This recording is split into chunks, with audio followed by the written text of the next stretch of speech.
Welcome once again. मैं हूं उमेश शर्मा और सिंपल साइंस में आप सभी का स्वागत करता हूं। जैसे कि हम अपने चैनल पर 9 to 12 के मैथ्स और फिजिक्स के रेगुलर अपलोड्स कर रहे हैं, तो उसी सीरीज़ में आज हम कर रहे हैं क्लास 12 का चैप्टर 2 इलेक्ट्रोस्टैटिक पोटेंशियल का थर्ड वीडियो। ये हमारा पार्ट 3 है। हमारे 2 वीडियोस इक्विपोटेंशियल सरफेसेस तक हमने सारे कॉन्सेप्ट्स को बहुत ईजिली क्लियर किया है, तो you can check that out. आज हम कंटिन्यू करते हैं इक्विपोटेंशियल सरफेस के बाद के कॉन्सेप्ट्स। आज हम शुरू करेंगे electrical potential energy of a system of 2 point charges in absence of external electric field.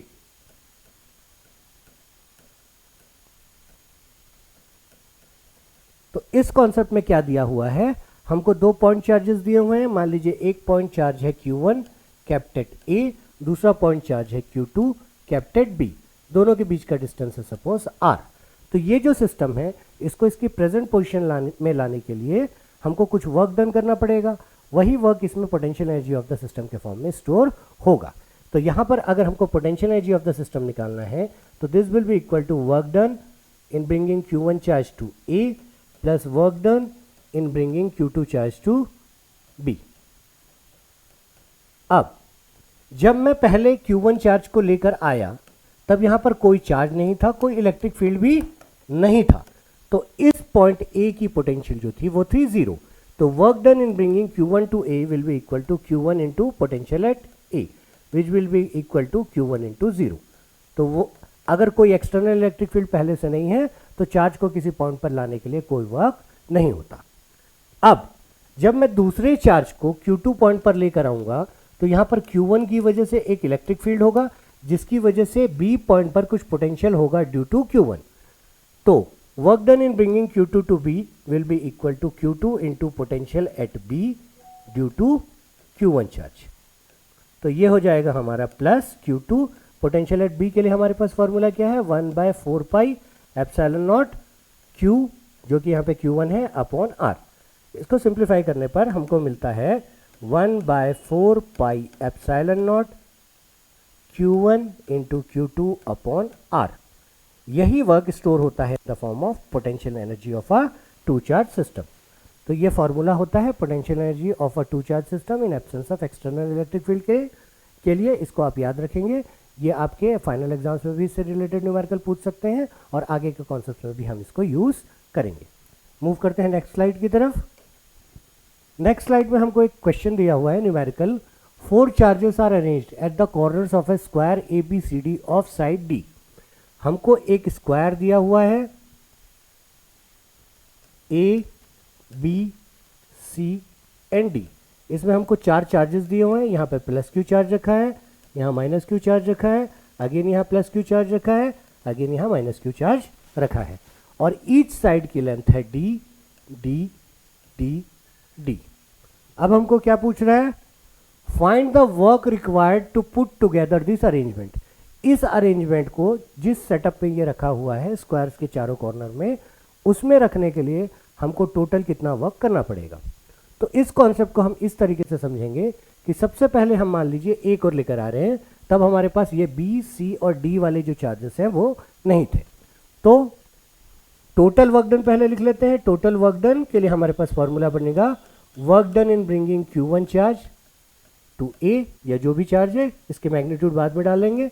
Work done in bringing Q2 charge to B plus work done in bringing Q3 charge to C plus work done in bringing Q4 charge to D। अलग अलग करके इसको solve करेंगे, उसके बाद सबको add कर देंगे। एक एक करके हम यहां से शुरू करते हैं। सबसे पहले हम करते हैं work done in bringing Q1 charge to A। तो इस अरेंजमेंट में जब मैं यहाँ पर A में Q चार्ज को लेकर आया, तो यहाँ पर कोई दूसरा चार्ज नहीं था, कोई एक्सटर्नल इलेक्ट्रिक फील्ड भी नहीं है, इसलिए work done in bringing Q1 to A will be equal to magnitude of Q1 Q into potential at A which was 0। Now work done in bringing Q2 charge to B। Q2 charge को B पर लाने के लिए, जो कि यहाँ पे हमारे पास मैग्नीट्यूड है माइनस Q, और इन दोनों के बीच का डिस्टेंस है D, this will be equal to Q2 into potential at B due to Q1। Q1 की वजह से, इस चार्ज की वजह से जो पोटेंशियल है, तो इसकी वैल्यू हो जाएगी Q2 का मैग्नीट्यूड है minus Q potential at B due to Q1 is equal to 1/4 pi. एक काम करते हैं हम लोग यहाँ पर, ये जो 1/4 पाई एप्सिलॉन नॉट है उसको K लेकर चलते हैं। 1/4 pi epsilon naught is equal to K। Solve करने में हमको ईजी रहेगा और लास्ट में हम K की वैल्यू सब्स्टिट्यूट कर देंगे। तो इसको हम लिखेंगे K 1/4 पाई एप्सिलॉन नॉट की जगह इंटू Q। तो ये हो गया हमारा -K इंटू Q का स्क्वायर। अब हम कैलकुलेट करेंगे work done in bringing Q3 charge to C। तो जब मैं Q3 चार्ज को C पर लेकर आऊंगा यहाँ पर, जो कि यहाँ पे हमको +Q दिया हुआ है, तो इसकी वजह से भी कुछ पोटेंशियल होगा, इसकी वजह से भी कुछ पोटेंशियल होगा, और पोटेंशियल स्केलर क्वांटिटी है तो दोनों चार्जेस का पोटेंशियल एड अप हो जाएगा। तो this will be equal to magnitude of C into total potential at C। Total potential at C will be equal to potential due to Q charge kept at A plus potential due to minus Q charge kept at B। इसकी values डालते हैं तो Q3 QA की value कितनी होगी, K into Q upon R। तो इस charge से दूरी कितनी होगी, डायगोनल के बराबर होगी +Q से, तो यहाँ पर आ जाएगा d√2। और -Q चार्ज से कितनी दूरी होगी, -Q, K छूट गया, -KQ अपॉन इससे दूरी है D। इसमें से मैंने K और Q को कॉमन निकाल लिया। Q3 का मैग्नीट्यूड भी मेरे पास Q के बराबर है, यहाँ पर हमारे पास +Q रखा हुआ है, तो ये हो गया Q। मैंने यहाँ पर से K निकाला, Q निकाला, तो एक Q पहले से था तो Q² हो गया, अपॉन D निकाल लिया, यहाँ बचा मेरा 1/√2 - 1। इसी तरीके से work done in bringing Q4 charge to D। अब अगर मैं Q4 चार्ज को इस अरेंजमेंट में D पर लेकर आता हूँ तो इन तीनों की वजह से पोटेंशियल होगा। This will be equal to magnitude of Q4 into potential due to Q1 charge plus potential due to Q2 charge plus potential due to Q3 charge. इसको सिंप्लीफाई करते हैं तो Q4 का मैग्नीट्यूड है हमारे पास -Q, potential due to first charge से कितनी दूरी है, यहाँ पर D है, तो ये हो जाएगा K into magnitude upon D, plus दूसरे वाले चार्ज से कितनी दूरी है, d√2, और मैग्नीट्यूड है माइनस में, तो plus K into -Q upon d√2, plus तीसरे वाले चार्ज से पॉजिटिव मैग्नीट्यूड है +Q डिवाइडेड बाय D। इसको सिंप्लीफाई करते हैं, इसमें से हम फिर से K Q अपॉन D को कॉमन ले लेते हैं। तो यहाँ पर Q पहले से था, Q² हो गया, माइनस अपनी जगह पर, यहाँ आ गया 1 प्लस माइनस में आएगा, यहाँ पे -Q है, 1 - 1/√2 + 1। अब नेट वर्क डन, यहाँ पे हम लोगों ने फॉर्मूला बनाया हुआ था, चारों का सम होगा, तो work done in bringing Q1 to A is 0 plus work done in bringing Q2 to B is equal to -KQ² upon D भी आएगा यहाँ। तो ये हो गया प्लस कि माइनस में है, माइनस में है, तो यहाँ पर आ गया आपका 0 -KQ² upon D। Work done in bringing Q3 charge to C, ये आ जाएगा प्लस में आपका KQ² अपॉन D इंटू 1/√2 - 1, और plus work done in bringing Q4 charge to D। इसके लिए था हमारे पास -KQ² अपॉन D, और यहाँ पर है 2 - 1/√2। इन सबको सिंप्लीफाई करते हैं, इस सब में क्या कॉमन निकलेगा हमारा, माइनस निकाल लेते हैं, KQ² निकाल लेते हैं और D निकाल लेते हैं। अगर ये निकाल लेंगे तो यहाँ पर आ जाएगा हमारा 1, यहाँ पर हमने माइनस में निकाला है तो 1 प्लस में आ जाएगा, और 1/√2 माइनस में आ जाएगा, क्योंकि नेगेटिव साइन भी मैंने कॉमन निकाल लिया है, और यहाँ पर हो जाएगा +2 - 1/√2। फाइनली मैं K की वैल्यू डाल देता हूँ, तो -1/4 pi epsilon not Q² upon D into 4 - 2/√2। इसको कैंसल आउट करूँगा तो √2 आ जाएगा, 4 - √2। फाइनल वैल्यू लिखने के लिए अगर मेरे पास जगह नहीं है तो मैं यहाँ पर लिख दे रहा हूँ, तो मेरे पास नेट वर्क डन के लिए वैल्यू आ गई हमारी -Q² upon 4 pi epsilon not into 4 - √2। देखने में ये क्वेश्चन थोड़ा सा कॉम्प्लेक्स लगता है, लेकिन एक बहुत ही सिंपल सा कॉन्सेप्ट है। इसमें हमको क्या करना है, हम मान के चलेंगे कोई भी एक चार्ज को हम पहले लेकर आए, तो इसको यहाँ पर लाने के लिए कोई वर्क नहीं लगेगा, कोई फील्ड नहीं है, तो इस पॉइंट का कोई पोटेंशियल नहीं होगा। फिर जब Q2 को लाएंगे तो Q1 की वजह से पोटेंशियल होगा, वर्क डन कैलकुलेट कर लेंगे। जब थर्ड चार्ज को लेकर आएंगे तो इन दोनों की वजह से जो पोटेंशियल होगा दोनों को एडअप करके यूज करेंगे, और जब फोर्थ चार्ज को लेकर आएंगे तो V1 plus V2 plus V3 को ऐड करके पुट करेंगे, चारों वैल्यूज को ऐड कर देंगे, सिंप्लीफाई कर लेंगे, तो हमारे पास इतना आंसर आ जाएगा। ये क्वेश्चन बहुत ज़्यादा डिफिकल्ट नहीं है। अगर आपको कॉन्सेप्ट इज क्लियर, अगर आपका कॉन्सेप्ट क्लियर है तो बहुत आसानी से आप इस क्वेश्चन को बना सकते हैं। मूव करते हैं नेक्स्ट क्वेश्चन की तरफ। Next topic, electrical potential energy of N electric dipole in electrostatic field. Electrical potential energy of an electric dipole in a electrostatic field. उससे पहले हम potential energy of a single charge का concept देखेंगे in presence of external electric field.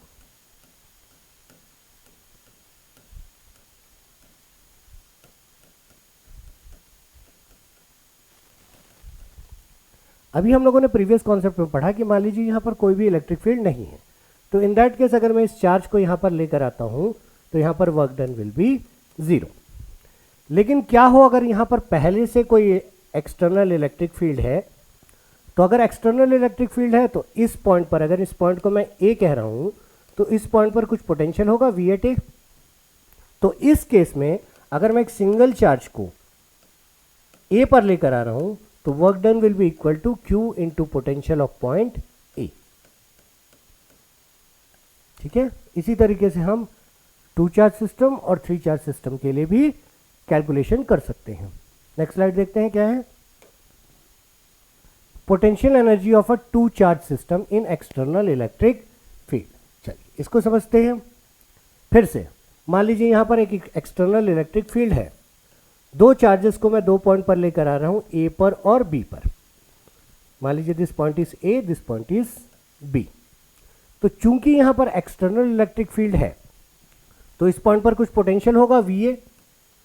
मान लीजिए ए point का position vector है R1, तो मैं इसको VR1 लिख लेता हूं।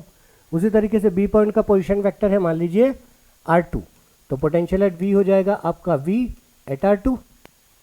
अब दोनों चार्जेस में से एक चार्ज को मैं पहले लेकर आऊंगा, तो मान लीजिए मैं पहले इस चार्ज को लेकर आ रहा हूं, यहां पर चार्ज को लेकर आ रहा हूं ए पर। मान लीजिए Q1 चार्ज को मैं ए पर लेकर आ रहा हूं, तो net work done will be equal to work done in bringing Q1 to A plus work done in bringing Q2 to B.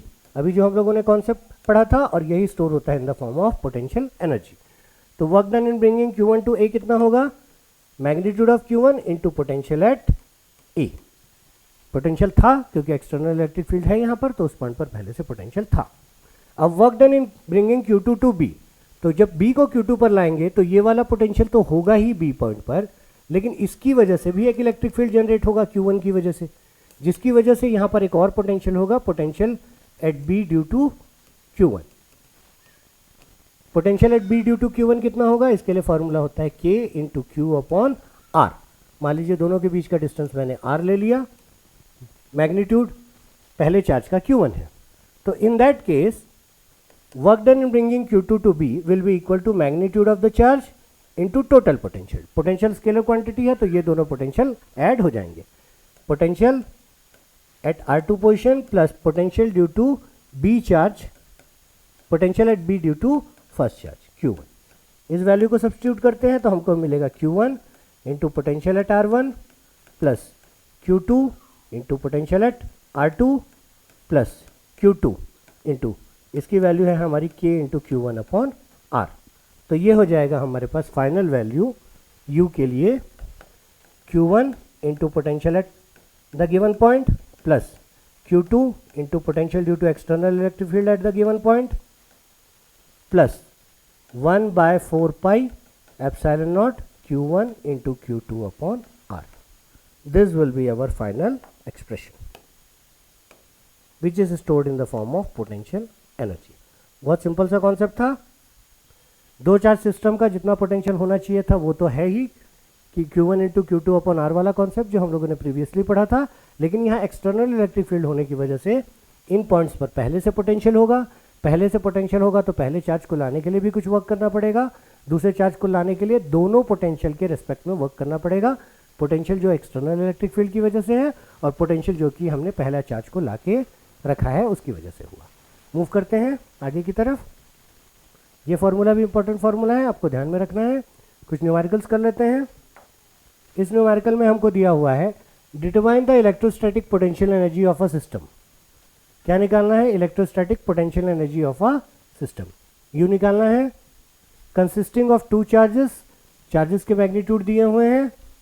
Q1 is equal to 7 micro coulomb, micro मतलब 10⁻⁻⁶, और Q2 हमको दिया हुआ है -2 micro coulomb which is equal to -2 into 10⁻⁻⁶ coulomb.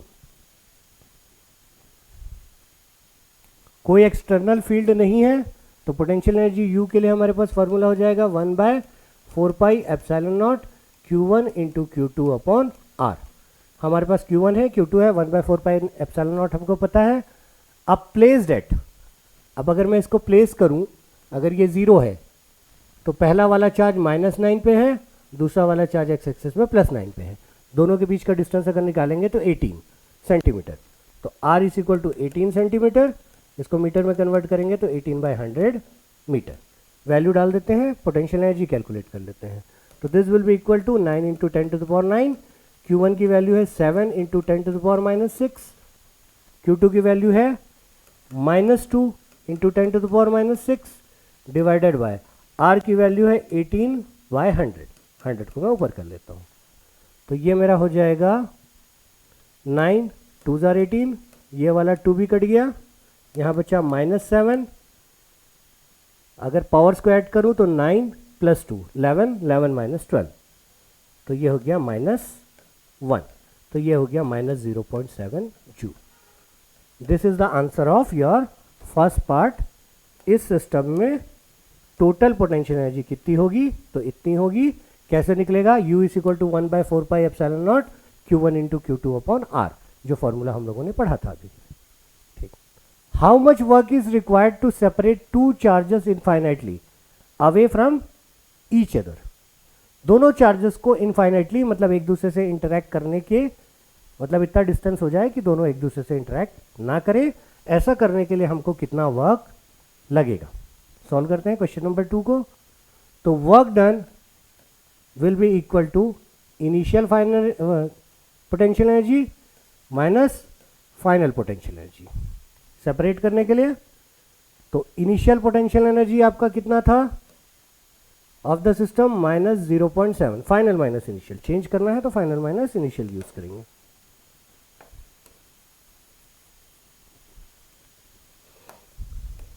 Final potential energy of the system minus initial potential energy of the system.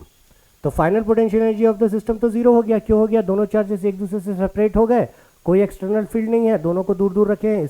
इसको भी ले जाने में कोई वर्क नहीं, इसको भी ले जाने में कोई वर्क नहीं, तो इस केस में टोटल वर्क डन 0। लेकिन पहले वाला कंडीशन जब हम लोगों ने उसको 18 सेंटीमीटर की दूरी पर रखा था, तब अभी हम लोगों ने कैलकुलेट किया है, हमारे पास -0.7 जूल का पोटेंशियल एनर्जी था, तो ये हो गया हमारा +0.7 joule. This is the answer of your second question. Work done is equal to change in potential energy which is equal to final potential energy minus initial potential energy. चूंकि system को हमने break कर दिया, दोनों charges को अलग अलग कर दिया, तो final potential energy of the system is 0। Initial अभी हम लोगों ने प्रीवियस क्वेश्चन में कैलकुलेट किया था। अब हम आते हैं क्वेश्चन नंबर सी पर। Suppose that same system of charges is now placed in an external electric field. अब इसी सिस्टम ऑफ चार्जेस को हम लोगों ने एक एक्सटर्नल इलेक्ट्रिक फील्ड में रखा हुआ है, जिसमें electric field intensity E is given by the formula A into 1/r², that is A upon r²। A की वैल्यू दी हुई है 9 into 10⁵ A is equal to 9 into 10⁵ newton per coulomb into metre square. What is the electrostatic energy of the configuration B? तो इस case में अगर external electric field होगा तो टोटल पोटेंशियल एनर्जी या वर्क डन के लिए अभी हम लोगों ने फॉर्मूला पढ़ा था,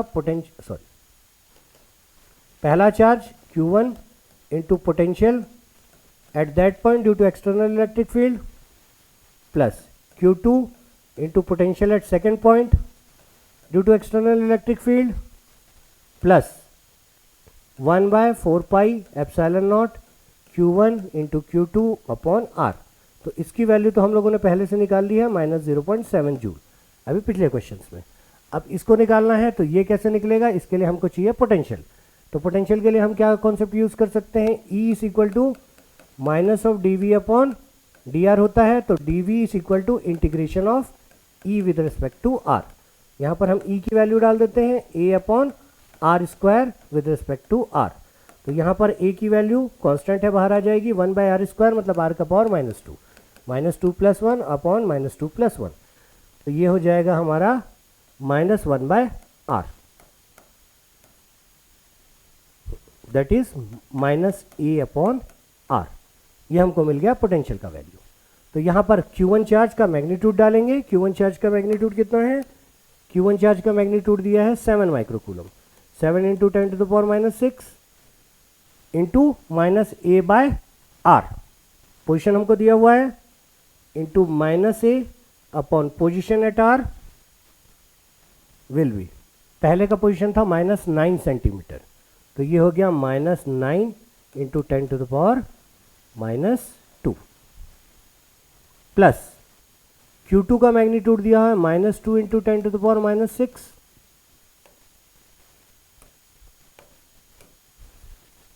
इंटू पोटेंशियल एट R2 कितना हो जाएगा, फॉर्मूला हम लोगों ने बना लिया है, -A अपनी जगह, R2 का है हमारा 9 × 10⁻⁹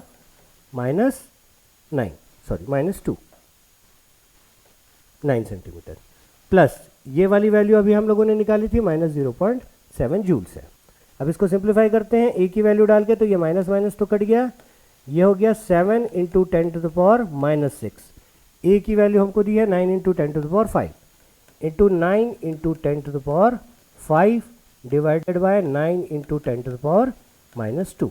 ये 9 कैंसिल आउट हो गया, प्लस ये माइनस और ये माइनस निकल के ये वाला माइनस और ये वाला माइनस कैंसिल आउट हो गया, ये हो गया 2 × 10⁻⁻6।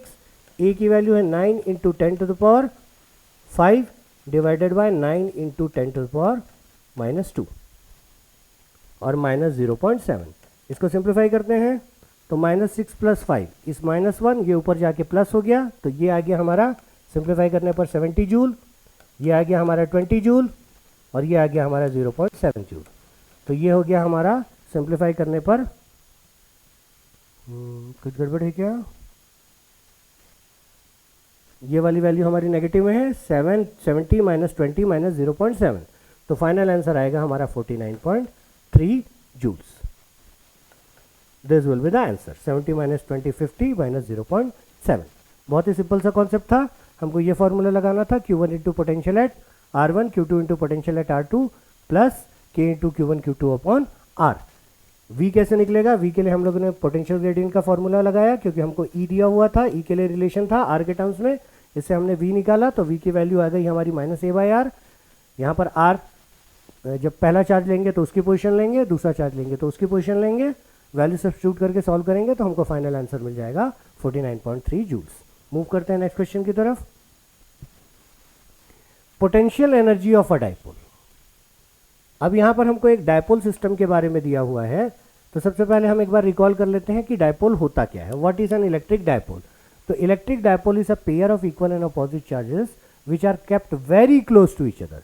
अगर दो चार्जेस इक्वल एंड अपोजिट भी है लेकिन दूरी पर रखे हुए हैं, कंसिडरेबल डिस्टेंस है, तो उनको हम डायपोल नहीं कहते। डायपोल के लिए कंडीशन होता है वेरी वेरी क्लोज। ठीक, अब हम निकालेंगे potential energy of a dipole in an external field. External electric field में potential energy of dipole calculate करेंगे। तो पोटेंशियल एनर्जी कहाँ से आती है डायपोल में, पोटेंशियल एनर्जी आती है वर्क डन से। जो वर्क हम करेंगे डायपोल को उसके पोजीशन पे ले जाने के लिए, वही उसमें स्टोर होगी इन the form of potential energy, but with a specific condition. चलिए सबसे पहले हम लोग डायग्राम ड्रॉ करते हैं। सपोज हमको एक एक्सटर्नल इलेक्ट्रिक फील्ड दिया हुआ है E वेक्टर, एक डायपोल को मैंने इसमें रखा, comprising of -Q plus Q charge. Suppose this is the centre, length हम लेते हैं 2a, तो यहां तक हो गया a, यहां तक हो गया a, और ये एंगल मैंने ले लिया थीटा। ठीक है, तो सबसे पहले मैं वर्क कैलकुलेट करूंगा work done. Work done in rotating the dipole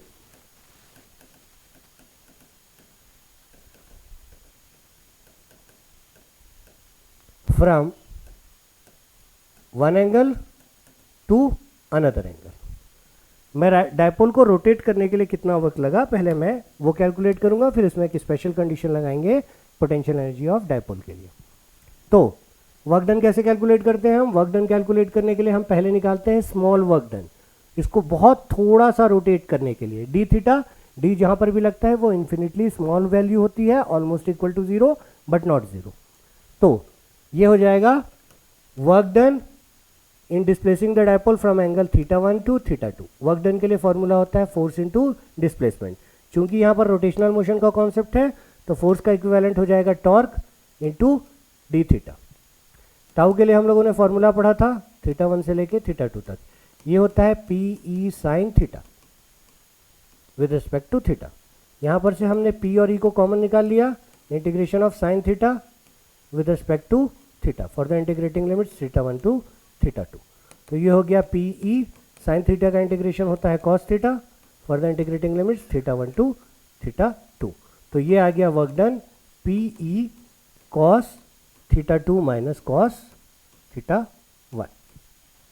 ये होता है work done in rotating a dipole from one position to another position. ये फॉर्मूला भी आपको याद रखना है। अब पोटेंशियल एनर्जी के लिए हम लोग एक कंडीशन लगाते हैं, potential energy of the dipole is equal to work done in rotating the dipole from standard position. वर्क डन in rotating the dipole from standard position to any angle।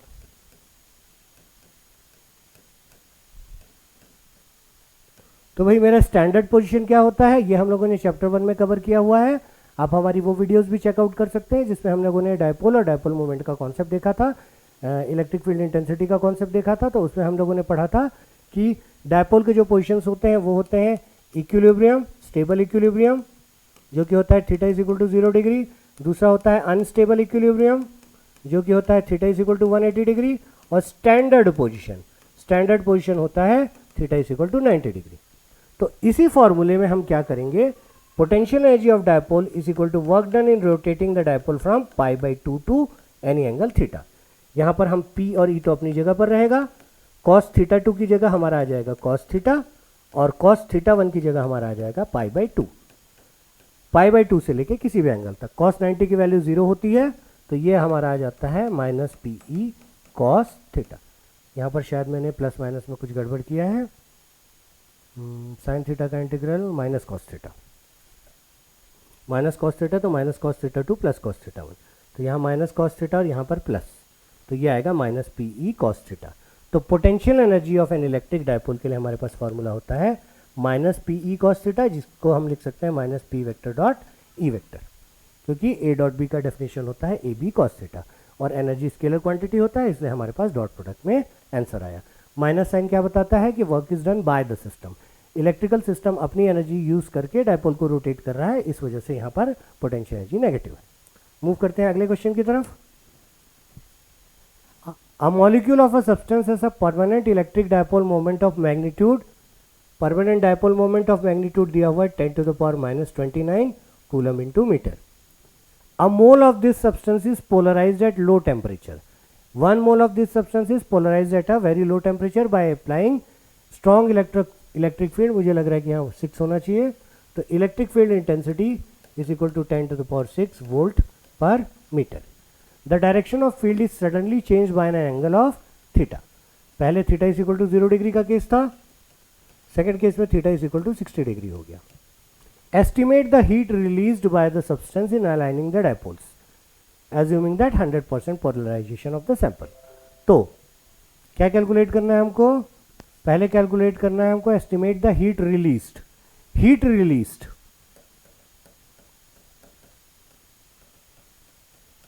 is equal to energy, change in energy.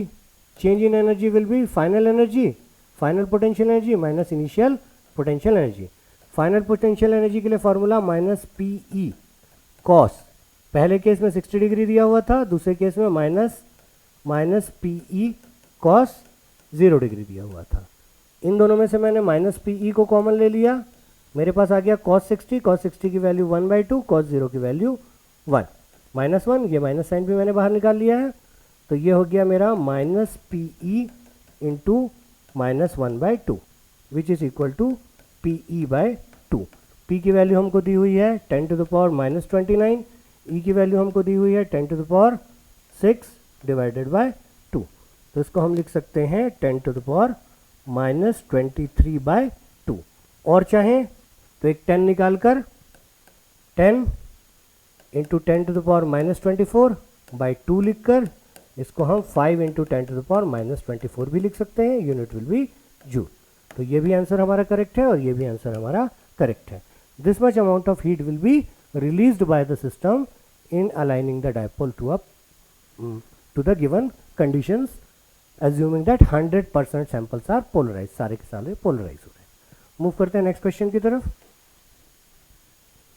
Now आपको book में एक topic दिया हुआ है electrostatics of conductors. Electrostatics of conductor मतलब conductors में जब स्टैटिक चार्जेस होते हैं तो उसकी क्या क्या प्रॉपर्टीज होती हैं, उसके बारे में हमको 6 पॉइंट्स दिए हुए हैं बुक में, जिसको कि हमने पहले भी कवर किया हुआ है। एक बार रिकॉल कर लेते हैं। Inside the conductor electrostatic field is 0। किसी भी कंडक्टर के अंदर चाहे वो हॉलो हो चाहे सॉलिड हो, net charge net free charge is 0, इसलिए उसके अंदर इलेक्ट्रोस्टैटिक फील्ड हमेशा 0 होता है, but potential is not 0। At the surface of the charge conductor electrostatic field must be normal. ये हम लोगों ने लाइंस ऑफ फोर्सेस में कवर किया हुआ है चैप्टर नंबर 1 में, जिसमें हमने properties of lines of forces पढ़ा हुआ है कि इलेक्ट्रिक फील्ड लाइंस हमेशा कंडक्टर के सरफेस से स्टार्ट करते हैं और एंड करते हैं, और कैसे करते हैं, नॉर्मली। तो इलेक्ट्रोस्टैटिक फील्ड हमेशा सरफेस के नॉर्मल होता है हर पॉइंट पर। The interior of the conductor can have no excess charge, मतलब net charge inside the conductor is 0। इसका मतलब ये नहीं है कि कंडक्टर के पास चार्जेस नहीं होते, चार्जेस होते हैं, नेगेटिव चार्जेस भी होते हैं, पॉजिटिव चार्जेस भी होते हैं। नेगेटिव चार्जेस होते हैं ड्यू टू थर्मल एजिटेशन, जिसको हम फ्री इलेक्ट्रॉन्स कहते हैं। पॉजिटिव चार्जेस होते हैं वो एटम्स जिसमें से इलेक्ट्रॉन्स निकल जाते हैं जो कि आयंस बन जाते हैं। बट टोटल चार्ज, जो कि हम लोगों ने एडिशन ऑफ चार्ज में पढ़ा था कि net charge of an isolated system is equal to sum of all the charges, तो जितने पॉजिटिव होंगे उतने ही नेगेटिव होंगे, इसलिए net charge inside the conductor हमेशा 0 होगा। Electrostatic potential energy potential is constant throughout the volume of the conductor.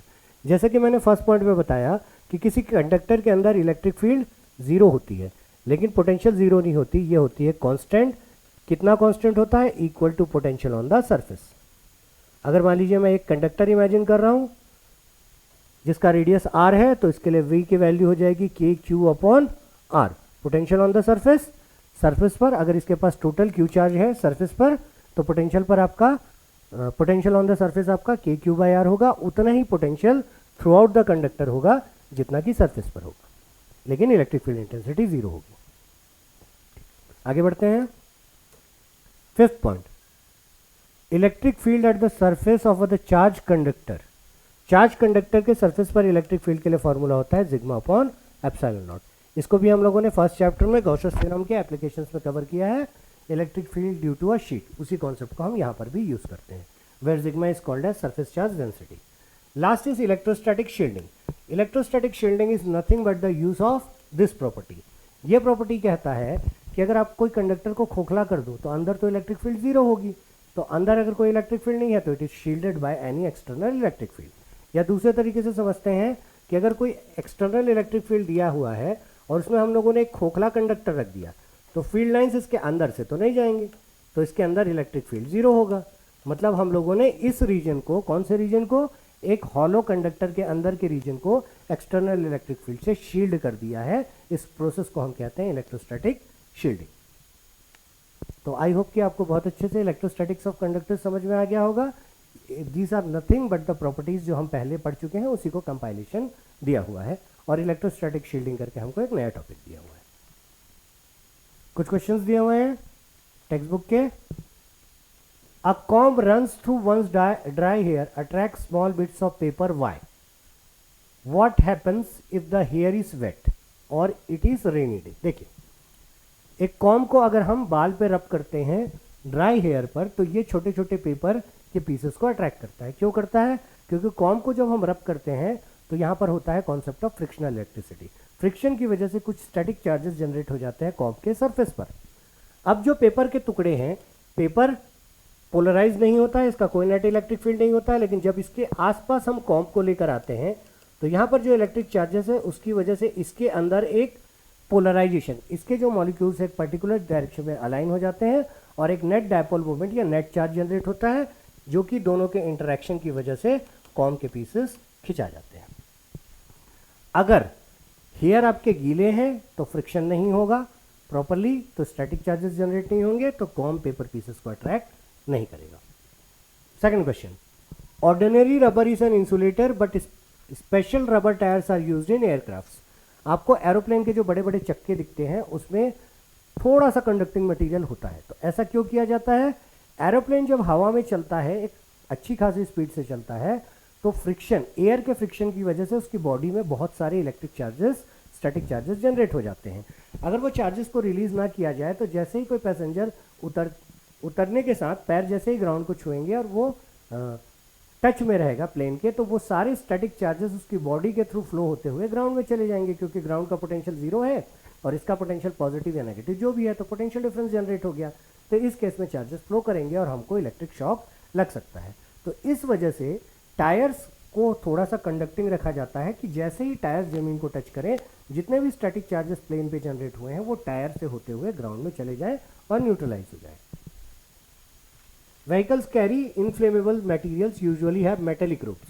आप लोगों ने सड़कों पे देखा होगा कि बड़े बड़े जो ऑयल के टैंकर होते हैं उसमें से जनरली एक लोहे की चेन जमीन के साथ घिसटती हुई चलती है। तो इसके लिए भी सेम रीज़न है, जब लोहे की बड़ी सी टैंकर चलती है तो हवा से फ्रिक्शन की वजह से उसके बॉडी में एक static energy, static charges generate हो जाते हैं और ये इस कंडक्टिंग रस्सी के थ्रू प्रॉपरली न्यूट्रलाइज होते रहते हैं। अदरवाइज इसके बॉडी पर भी बहुत ज़्यादा चार्ज एक्यूमुलेट हो जाएगा। अगर ज़्यादा ही चार्ज हो गया तो स्पार्किंग से आपका एक्सप्लोशन भी हो सकता है। मूव करते हैं, bird perches on a bare high power line, nothing happens. Generally क्या होता है कि बर्ड के दोनों पैर एक ही वायर पर हैं, ये वायर में पोटेंशियल दोनों पॉइंट पे सेम है, पोटेंशियल डिफरेंस जनरेट ही नहीं हुआ तो करंट कैसे फ्लो करेगा? इस वजह से बर्ड को शॉक नहीं लगता। लेकिन हमको शॉक इसलिए लगता है क्योंकि हम एक हाथ से वायर को टच करते हैं और दूसरा पॉइंट ग्राउंड में होता है, तो यहाँ पर पोटेंशियल अलग, जमीन में पोटेंशियल अलग, तो पोटेंशियल डिफरेंस जनरेट हो गया जिसकी वजह से करंट हमारी बॉडी से फ्लो करता है और हमको शॉक लगता है। और ये वाला वीडियो हमने अपने मिथ सीरीज़ के वीडियो में भी बनाया हुआ है, बर्ड को शॉक क्यों नहीं लगता, तो you can check that out. हमारे मिथ सीरीज़ को भी चेक करें जिसमें कि हम लोगों ने कॉमन मिथ्स को साइंस की मदद से सिंपली एक्सप्लेन करने की कोशिश की है। बहुत सारे वीडियोस बने हुए हैं। मूव करते हैं नेक्स्ट स्लाइड की तरफ। डाइलेक्ट्रिक्स एंड इलेक्ट्रिक पोलराइजेशन, आज हम इसको यहीं पर कंप्लीट करते हैं, ख़त्म करते हैं। नेक्स्ट स्लाइड में, नेक्स्ट वीडियो में हम देखेंगे डाइलेक्ट्रिक और डाइलेक्ट्रिक पोलराइजेशन का कॉन्सेप्ट और कोशिश करेंगे कि नेक्स्ट वीडियो में हम पूरा चैप्टर कवर कर दें, जिसमें हम कैपेसिटर पढ़ेंगे, पैरेलल प्लेट कैपेसिटर पढ़ेंगे, उसके डेरिवेशंस पढ़ेंगे, उसके कॉम्बिनेशन के कॉन्सेप्ट पढ़ेंगे और हमारा चैप्टर कंप्लीट करेंगे। तो ये भी बहुत इंपॉर्टेंट कॉन्सेप्ट है। हमारा चैप्टर 1, 2 और 3 में जितने टॉपिक्स दिए हुए हैं, हर टॉपिक एक बेसिक टॉपिक है और बहुत इंपॉर्टेंट टॉपिक है। अगर आप ये 3 चैप्टर्स को अच्छे से कवर कर लेते हो तो मेरे 27 ईयर्स के एक्सपीरियंस में आपको आगे के चैप्टर्स बहुत आसान हो जाते हैं, क्योंकि 3 चैप्टर बहुत ही बेसिक चैप्टर हैं और उनके एप्लीकेशन से ही आप आगे के चैप्टर्स को बना पाओगे। तो मिलते हैं नेक्स्ट वीडियो में, तब तक के लिए आप हमारे चैनल को लाइक करें, शेयर करें, सब्सक्राइब करें। जो भी टॉपिक्स आपको चाहिए, जो भी क्वेश्चंस आपको सॉल्यूशन चाहिए, कमेंट बॉक्स में कमेंट करें। मिलते हैं नेक्स्ट वीडियो में, तब तक के लिए all the very best. Thank you all.